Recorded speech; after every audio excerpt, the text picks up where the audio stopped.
The truth is that men are pressured to find this balance somehow. Emotional enough to be relatable, but restrained enough to still fit the mold. And being around that, it kind of causes confusion. You start to question yourself. Did I say too much? Should I have just kept it all to myself?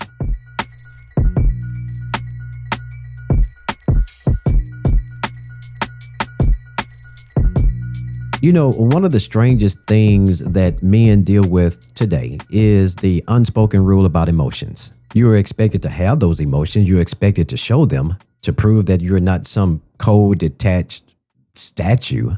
But then at the same time, you better not show too much. Too much sadness, too much weakness, too much anger, too much vulnerability. It's really like walking a tightrope with no safety net underneath. Society tells men to be open, share your feelings, don't bottle things up.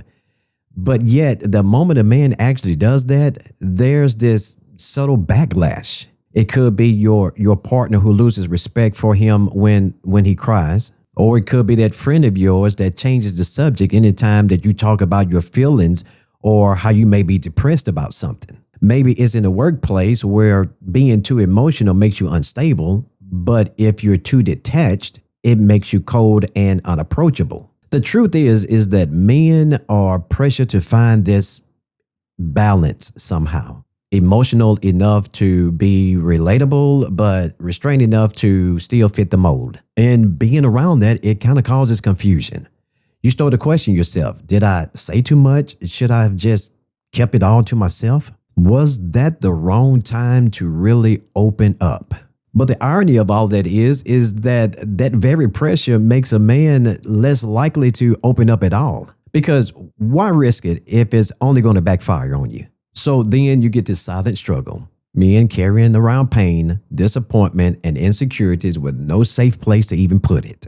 But what often gets misplaced is that emotions aren't a weakness or some type of flaw, because it's part of being human. But men are taught to regulate, to measure, and ration out their emotion, as if strength means being a fortress, when real strength is often found in knowing when to let those walls down. But at the very heart of this pressure teaches men that they're allowed to feel, but only within boundaries often set by them. But that's not freedom. That's not being authentic. That's emotional policing is what it is. And until the world learns to accept men's emotion in their full range, not too little, not too much, many will continue to walk that tightrope unsure if they will ever strike the right balance. But for so long, we've been getting mixed messages. And you've been growing up hearing two different scripts. One script tells you to man up, be tough, hold it all in, while the other script, usually more modern, usually more recent, tells you to be more in touch with your feelings. But here is the catch. Nobody really explains the rules. Nobody tells you what the right amount of emotions look like. You're just supposed to know. So let's take anger, for example. Anger is probably the only emotion that men are allowed to actually show because society tolerates it. In fact, it's sometimes celebrated, especially in sports, in competition, in business. But cross that line, raise your voice too much, get too heated, suddenly you're toxic, you're scary, you're unstable. Sadness, that's an even trickier one. A little sadness can make you relatable. A moment of vulnerability can make people say, wow, he's in touch with himself. But if you cry a little bit too much, if you lean a little too heavy on the sadness, that admiration begins to fade. And then there's joy. Believe it or not, even joy has a rule. Be happy, yes. Get excited, of course. But don't be over the top with it. Don't be too silly. Don't be too giddy. Don't let people mistake your excitement for immaturity. It's like no matter what you feel, there's this invisible line. And you don't know that you've crossed it until you're on the other side, being judged and side-eyed and talked about. So what do? We hold back. Men ration their emotions like it's scarce food or something. Men learn to carefully calculate how much can I show here? How much can I show there? Who can I say this to? Who can I not say this to? Will they see me differently if I open up a little bit too much, a little bit too far?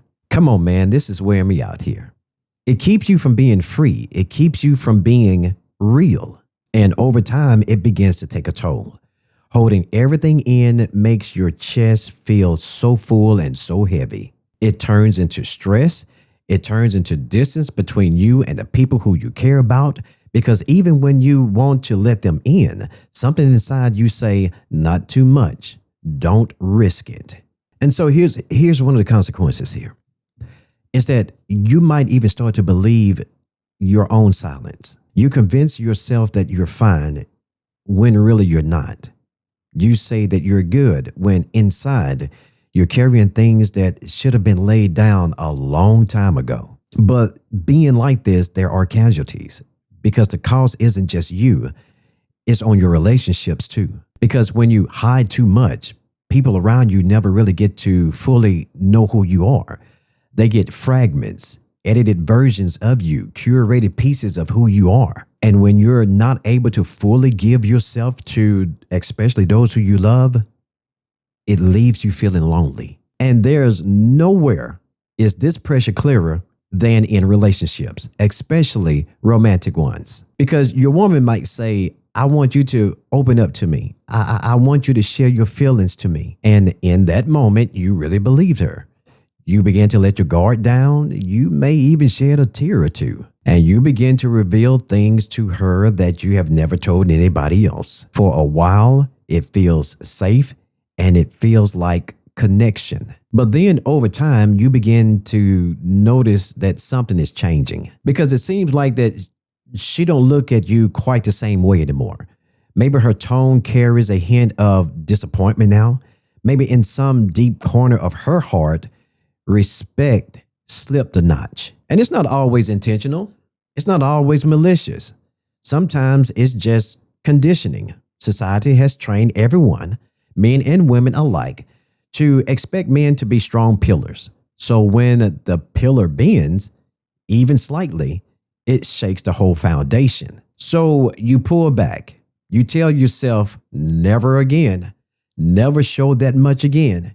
Keep it light, keep it tight, keep it safe. And then you put that on the shelf, you put on your mask, and you become harder. But where in the world do men go with their pain? Because if a man can't show too much emotion with his partner, with his friends, with his co-workers, then where do they go with it? I'll tell you where they go with it. Nowhere. It stays inside. It becomes a part of him. But of course, it gets numbed out. It gets numbed out with alcohol, with drugs, with distraction, with pouring yourself into your work, with anything that can keep the feeling from spilling out. And that's part of why many men struggle in silence. Depression goes unspoken. Anxiety gets hidden.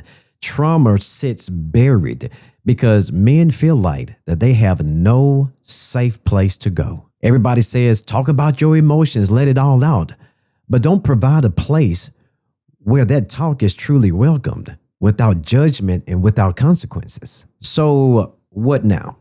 What do we do now? Well, first of all, I think that it starts with defining, or should I say redefining strength. Strength isn't about never showing weakness. It's not about locking everything inside until it crushes you. Real strength is knowing when to hold steady and when to let go. Real strength is the courage to be honest, even when honesty might cost you. Because, guys, you got to understand that emotions aren't the enemy. They're signals.